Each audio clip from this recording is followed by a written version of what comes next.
नमस्कार दोस्तों। जया एकादशी व्रत की कथा।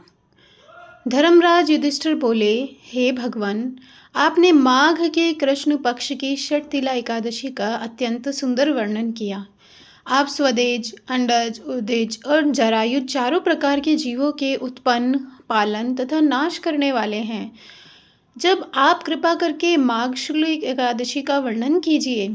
इसका क्या नाम है, व्रत की विधि क्या है और कौन से देवता का पूजन किया जाता है।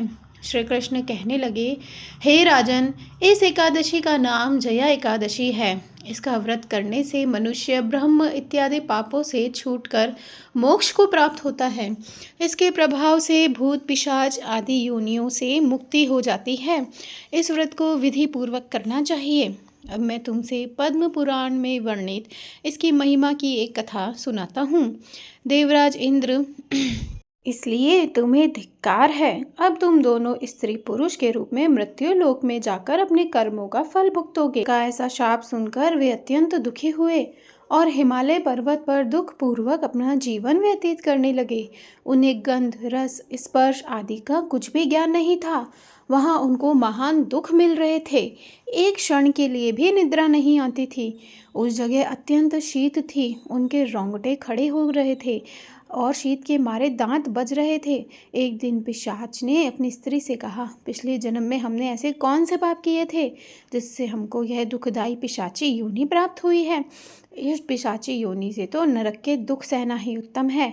अतः हमें अब किसी प्रकार का पाप नहीं करना चाहिए। इस विचार को करते हुए वह अपने दिन व्यतीत कर रहे थे। देव्य योग से तभी माघ मास में शुक्ल पक्ष की जया एक नामक एकादशी आई। उस दिन उन्होंने कुछ भी भोजन नहीं किया, ना कोई पाप कर्म किया, केवल फल फूल खाकर ही दिन व्यतीत किया। सायंकाल के समय महान दुख से पीपल वृक्ष के नीचे बैठ गए। सूर्य भगवान अस्त हो रहे थे।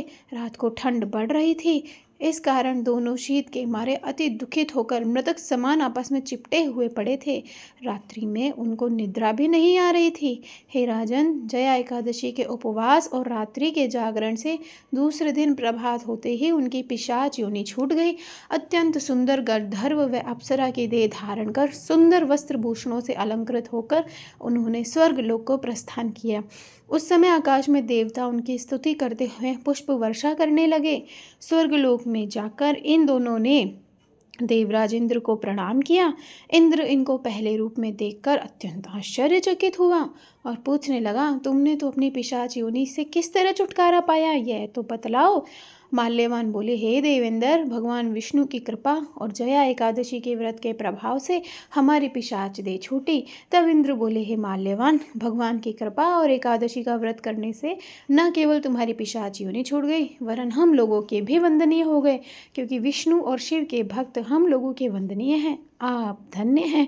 अब आप पुष्पवती के साथ जाकर विहार करो। श्री कृष्ण कहने लगे, हे राजा युधिष्ठिर, इस जया एकादशी के व्रत से बुरी योनि छूट जाती है। जिस मनुष्य ने इस एकादशी का व्रत किया, मानो सब यज्ञ, तप और जाप और दान किया, जया एकादशी का व्रत करते हैं तो अवश्य ही 1000 वर्ष तक स्वर्ग में वास करते हैं।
एकादशी की पूजा विधि। इस दिन आपको जल्दी उठना चाहिए। घर की साफ सफाई करें।